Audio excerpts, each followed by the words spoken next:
Hey y'all, so for my assignment, I looked at an informed consent form from True North Christian Counseling Center and I compared it to what the ACA recommends. So, starting off, I looked at the counseling services that they talk about how they integrate Christian principles into the process of resolving personal issues. They have a very number of approaches for counseling. And then I thought another interesting that they put in there that before starting the process of counseling, you can ask your counselor about their background and their training, which I personally think could be a good or bad thing. Um,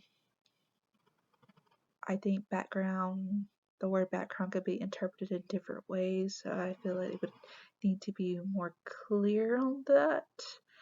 And I guess the counselor could choose what to disclose and what not to disclose. But it seems in this informed consent that it's pretty much your counselors are pretty much an open book. And so the next category they have is confidentiality, and excuse my pronunciation. I don't pronunciate the words the best. So it's pretty much the same thing that the ACA recommends. They're not going to release your information without a written authorization form. And the authorization form they use is it it is what is required by HIPAA, and there are certain times that they may have to release your information. If for the insurance company trying to get money, and if a government agency is requesting information for your health oversight activities.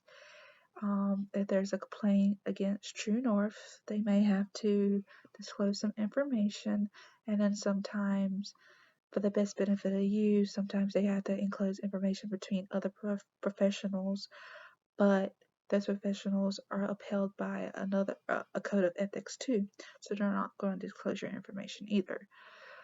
And then there's 3 times that they have no control over the information that you give. Um, if you hurt a child, if you are going to harm an adult, or if you're going to harm anybody, they're required to file a police report and let someone know. And then they talk about the appointments, how long the appointments are, what happens if you cancel, how much you can be charged, and that to keep in mind that even though this is an expense, if you miss your appointment, you get charged $75, that insurance companies may not pay for that. So you'll be paying that, and they also include that if the weather is bad and you do let them know, you won't get charged. And then they talk about the payment, how the payment can be received. It can be received in check, cash, credit, debit card, and it's due at the time of each appointment.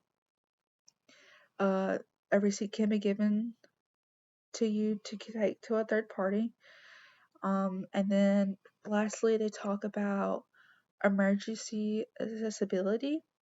And then this just talks about if you need someone and you can't get in contact with them, leave a message, and that if a telephone call is over 10 minutes, you will be billed.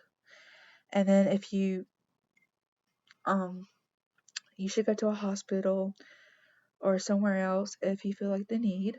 Um, Overall, they pretty much included everything that the ACA recommends. They don't go as far in depth as the ACA does. I mean, overall, they tell you what you're being charged. They tell you the services they provide, that you can quit anytime you want to, how they receive payment, when they can release your information, and all that. So I think it's a pretty good informed consent form, which I haven't seen many, so I don't really have too much to judge from. And then North Carolina, looking at their NC Professional Board of Counselors website, I don't really see much besides the Code of Ethics article or book, whatever you want to call it. That's all I see on there about Code of Ethics.